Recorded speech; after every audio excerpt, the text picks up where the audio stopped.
Bonsoir à tous, mesdames et messieurs les journalistes.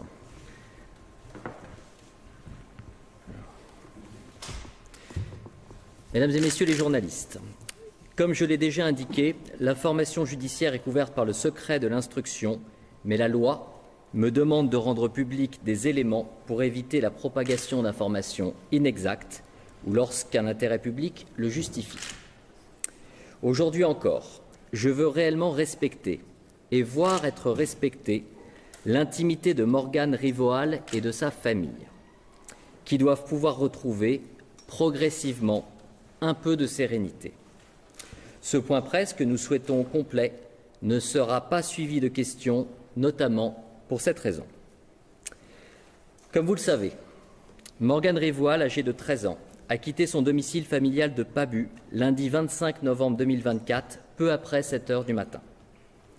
Une enquête pour disparition inquiétante, engageant des moyens exceptionnels de la gendarmerie nationale, a été immédiatement engagée sous la direction de mon parquet. Une semaine après la disparition, lundi 2 décembre 2024, je saisissais le juge d'instruction pour recherche des causes de la disparition de cette mineure. Ce magistrat confiait les investigations au directeur général de la gendarmerie nationale afin de permettre de mobiliser toutes les unités du pays. La direction de l'enquête était alors assurée par la section de recherche de Rennes, dont le chef, le colonel Martin, est à ma droite. D'intenses recherches se poursuivaient par les militaires de la gendarmerie, toujours au sein de notre département, le commandant du groupement des Côtes-d'Armor, le colonel Privat, étant à ma gauche. Avant-hier, lundi 9 décembre 2024, une femme âgée de 37 ans, demeurant la commune de Val-de-Livenne, en Gironde, se présentait à la gendarmerie de Montendre, en Charente-Maritime, pour expliquer qu'un jeune individu s'était présenté à son domicile dans la nuit du 7 au 8 décembre 2024, aux alentours de 2h30 du matin. Cet homme se tenait à l'extérieur du véhicule et une jeune fille se trouvait dans l'habitacle, éclairée par le plafonnier, à l'avant côté passager. Le jeune homme demandait à parler à son fils âgé de 16 ans qui dormait. Sa mère refusait, sachant que le jeune homme semblait souhaiter laisser la jeune fille et repartir seul. Questionnant ensuite son fils, ce dernier indiquait à sa mère que cet individu était, en effet, une connaissance de Morgane Rivoal et de lui-même. Recherchant la fiche de disparition, sa mère réalisait que la jeune fille dans la voiture correspondait à Morgane Rivoal. Elle venait, naturellement, mais aussi heureusement, le signaler à la gendarmerie. En recoupant les informations liées aux réseaux sociaux et au contenu du téléphone du fils de la personne signalante, les enquêteurs de la section de recherche de Rennes identifiaient cet individu comme étant un homme âgé de 21 ans et demeurant en Ille-et-Vilaine. S'agissant de cet individu, l'étude de la facture détaillée de sa dernière ligne téléphonique permettait de faire ressortir des déclenchements dans le département de la Gironde, dans la nuit du 7 au 8 décembre 2024, et un déclenchement à Pabu, le 25 novembre 2024, à 6h48, c'est-à-dire commune de la disparition, et très peu de temps avant celle-ci. L'individu était localisé à Coutances, dans la Manche, plus exactement au foyer des jeunes travailleurs, ainsi que son véhicule de marque Citroën type C1, bleu foncé, correspondant aux descriptions de la personne signalante. Le magistrat instructeur informait hier matin le parquet de ces faits nouveaux. Par réquisitoire introductif, je l'ai donc immédiatement saisi de l'infraction criminelle d'enlèvement-séquestration non suivie de libération volontaire avant le 7e jour sur mineur de moins de 15 ans. Les gendarmes se rendaient dans la chambre occupée par le jeune homme pour y découvrir Morgane Rivoal, saine et sauve. L'individu recherché était interpellé sur son lieu de travail aussitôt après, sans difficulté, et placé en garde à vue hier à 10h25. Les gendarmes se rendaient ensuite avec la victime au sein de l'unité d'accueil pédiatrique mineurs en danger de l'hôpital de Saint-Brieuc. Ils constataient que la porte était fermée à clé et bien que la chambre soit au rez-de-chaussée, l'adolescente ne pouvait la quitter par la fenêtre en raison d'un dévers important. La victime était examinée par un médecin de l'Institut médico-légal de Rennes. Un examen cutané ne laissait apparaître aucune lésion, tout comme l'examen gynécologique. Aucune blessure n'était donc matérialisée sur elle. Des prélèvements ont été réalisés et seront exploités pour déterminer s'il y a eu ou non des relations intimes récentes.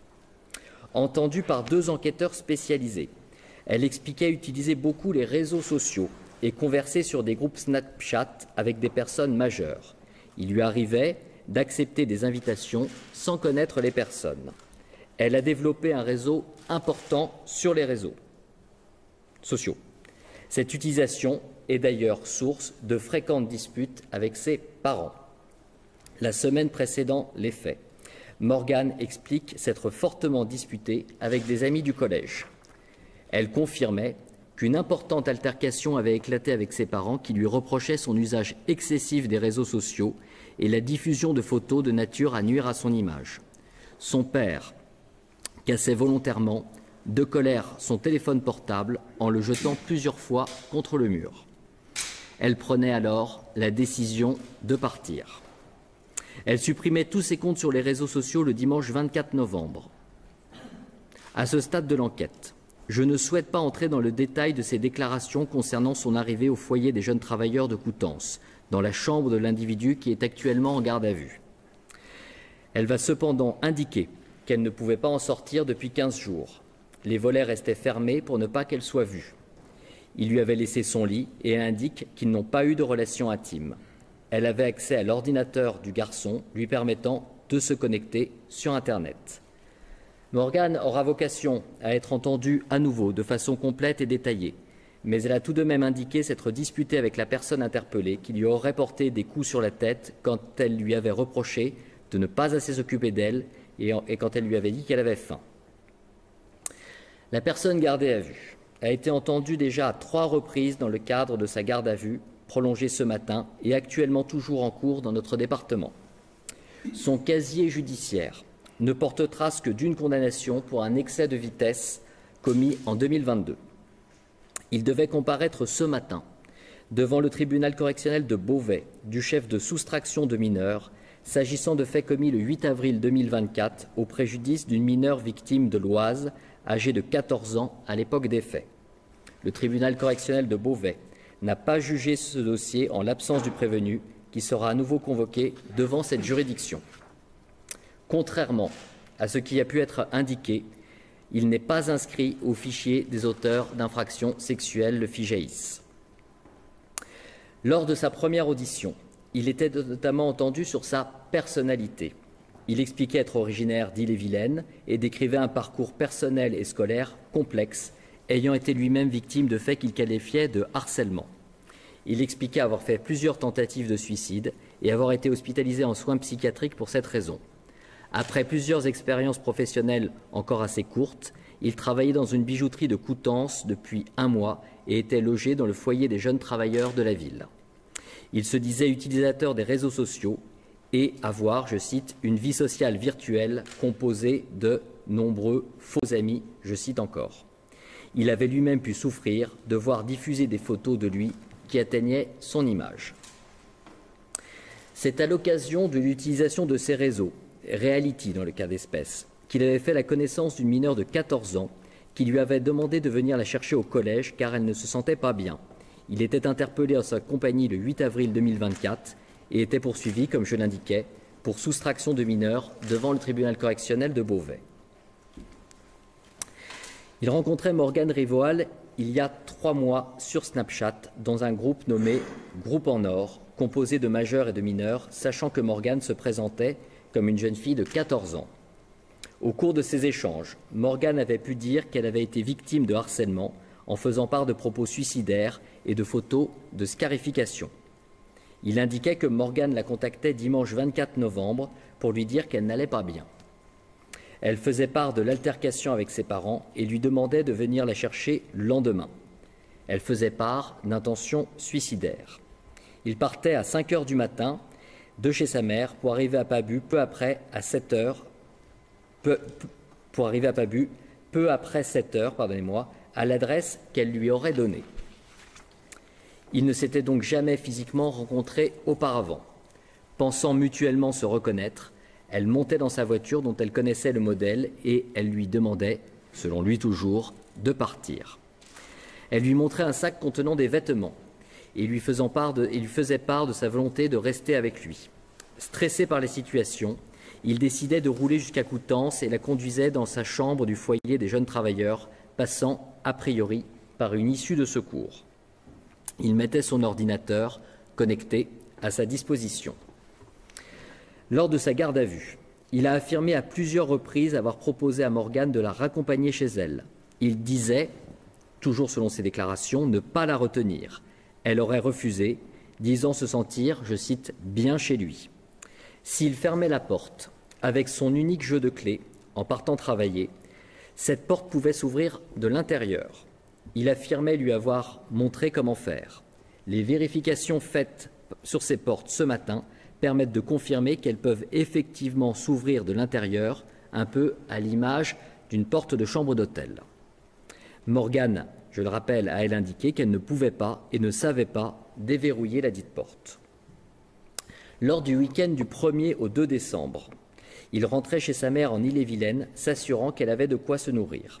Il expliquait aux enquêteurs ne plus s'être du tout senti en sécurité en sa compagnie et, continuellement stressé et angoissé, se reprochait de l'avoir amené chez lui, tout en estimant qu'il était en faute, pour le citer, et qu'il aurait pu dire non, toujours pour le citer.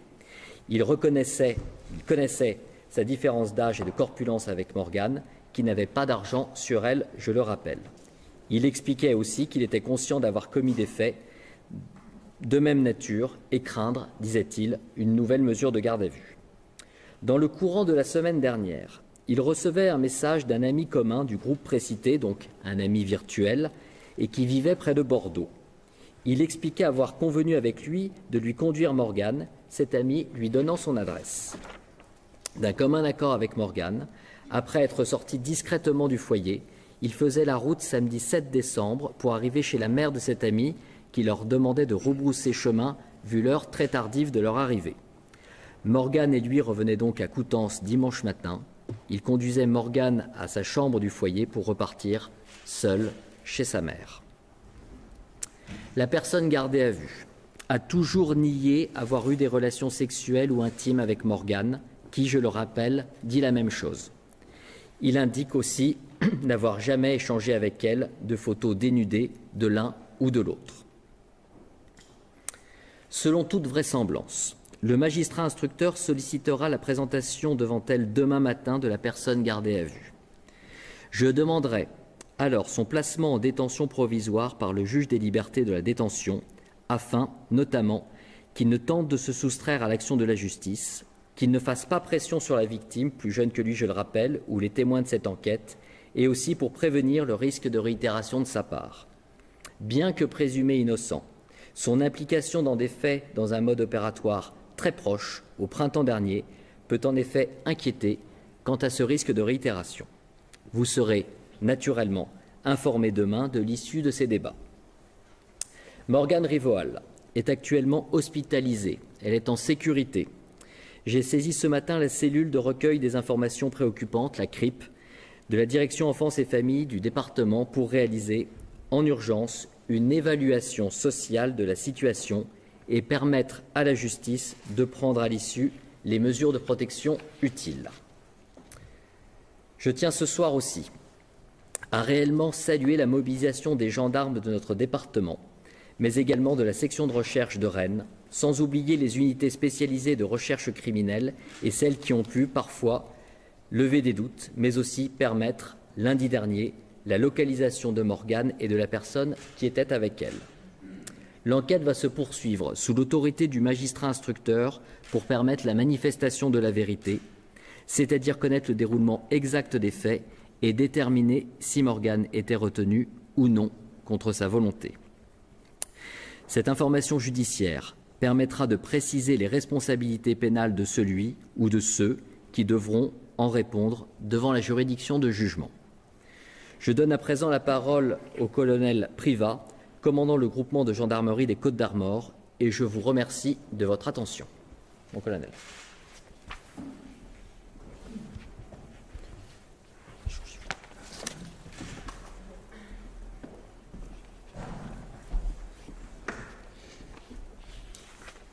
Mesdames, Messieurs, dans la continuité de l'intervention du procureur de la République, je vais revenir, si vous voulez bien, sur le dispositif opérationnel déployé par la gendarmerie dans le cadre de la disparition de Morgane. La gendarmerie a eu connaissance de cette disparition le lundi 25 novembre à 11h40. Immédiatement, des premières constatations et des recherches ont été mises en œuvre par la brigade locale de Guingamp. La disparition d'un mineur est toujours sensible. Le fait que nous ne trouvions aucun indice, aucun témoignage sur les raisons de la disparition de Morgane nous a interrogés et nous avons très rapidement qualifié cette disparition d'inquiétante. Aucune hypothèse ne se dégageant clairement, nous avons mobilisé tout au long de la journée du lundi et les jours suivants des moyens importants, qu'ils soient humains ou techniques. Durant les 15 jours qui se sont écoulés entre la disparition et la découverte de Morgane, c'est près de 70 gendarmes qui ont été engagés quotidiennement pour procéder à des recherches opérationnelles. Elles ont mobilisé une grande variété d'unités de la gendarmerie. Moyens aériens avec les hélicoptères et les drones, moyens nautiques avec les plongeurs, équipe cynophile. Il convenait en parallèle de s'approprier l'environnement familial et amical de Morgane pour tenter de comprendre les raisons de cette disparition. Dans ce cadre, plus d'une centaine d'auditions ont été réalisées et plus de 1000 personnes ont été contactées dans le cadre de porte-à-porte ou de différents contrôles. La disparition de Morgane a suscité un vif émoi au sein de la population. Les 800 personnes présentes le 29 novembre à Pabu pour mener une grande battue aux abords du domicile de Morgane a été un moment fort de cohésion et de solidarité autour de la famille de Morgane. Je tiens ici à remercier toutes les personnes qui se sont engagées aux côtés de la gendarmerie dans le cadre des recherches opérationnelles ou qui ont apporté spontanément et de bonne foi des informations dans le cadre de l'enquête. Le soutien de la population, des élus et des forces vives du département nous ont été très précieux. Au final, c'est un immense travail qui a mobilisé la gendarmerie durant 2 semaines. Comme nous nous y étions engagés, nous n'avons rien lâché. Morgane a été retrouvée et en bonne santé. C'est un énorme soulagement pour la famille et les proches de Morgane. Soyez assurés que c'est aussi que nous partageons ce soulagement. Je vous propose maintenant de laisser la parole au colonel Cyril Martin, commandant la section de recherche de Rennes, qui reviendra plus précisément sur le volet judiciaire de cette disparition.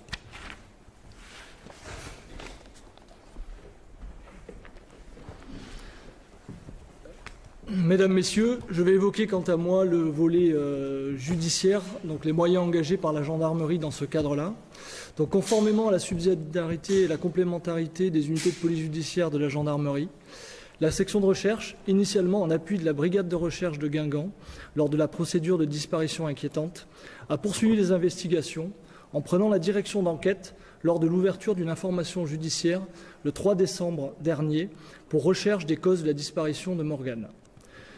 Nous avons alors mis en place, avec le groupement de gendarmerie départementale des Côtes-d'Armor et avec l'appui de la sous-direction de la police judiciaire de la gendarmerie nationale, une cellule nationale d'enquête composée d'une vingtaine d'enquêteurs et dirigée par la section de recherche. L'objectif était de poursuivre et d'approfondir les recherches opérationnelles dans le cadre de cette commission rogatoire, en parallèle des investigations classiques sur toutes les hypothèses de travail que nous avions dégagées, de la plus optimiste à la moins favorable. Depuis le début de l'enquête, un gros travail a été lancé sur le volet numérique, avec l'engagement d'enquêteurs spécialisés, à la fois de l'antenne de la section de recherche dédiée à la criminalité numérique, des enquêteurs spécialisés du groupement des Côtes-d'Armor et avec l'appui du Centre national d'expertise numérique, du ComCyberMI, pour l'exploitation des différents supports numériques utilisés par Morgane. Toutes les hypothèses ont été travaillées de front, sans privilégier l'une ou l'autre, sauf sur la base d'éléments factuels qui peuvent justifier d'une concentration temporaire des moyens. Ce fut le cas lundi matin, avec un témoignage permettant d'effectuer des recoupements qui ont permis d'orienter les investigations sur un individu au profil intéressant et potentiellement en lien avec Morgane sur les réseaux sociaux. Localisés en fin d'après-midi sur Coutances, des enquêteurs de la SR ont été projetés sur la zone aux fins de le loger avec précision. Ce fut fait au cours de la soirée. Cela a permis de mettre en place un dispositif d'observation-surveillance en vue d'effectuer une visite domiciliaire dans la chambre qu'il occupait au sein du foyer des jeunes travailleurs de Coutances. Ce qui a été fait le lendemain matin et qui a permis de découvrir Morgane saine et sauve et d'interpeller le mis en cause. Je vous remercie de votre attention. Merci beaucoup. Merci. Oui, oui, je peux le faire suivre. Merci. Dans le quart d'heure qui vient. Merci.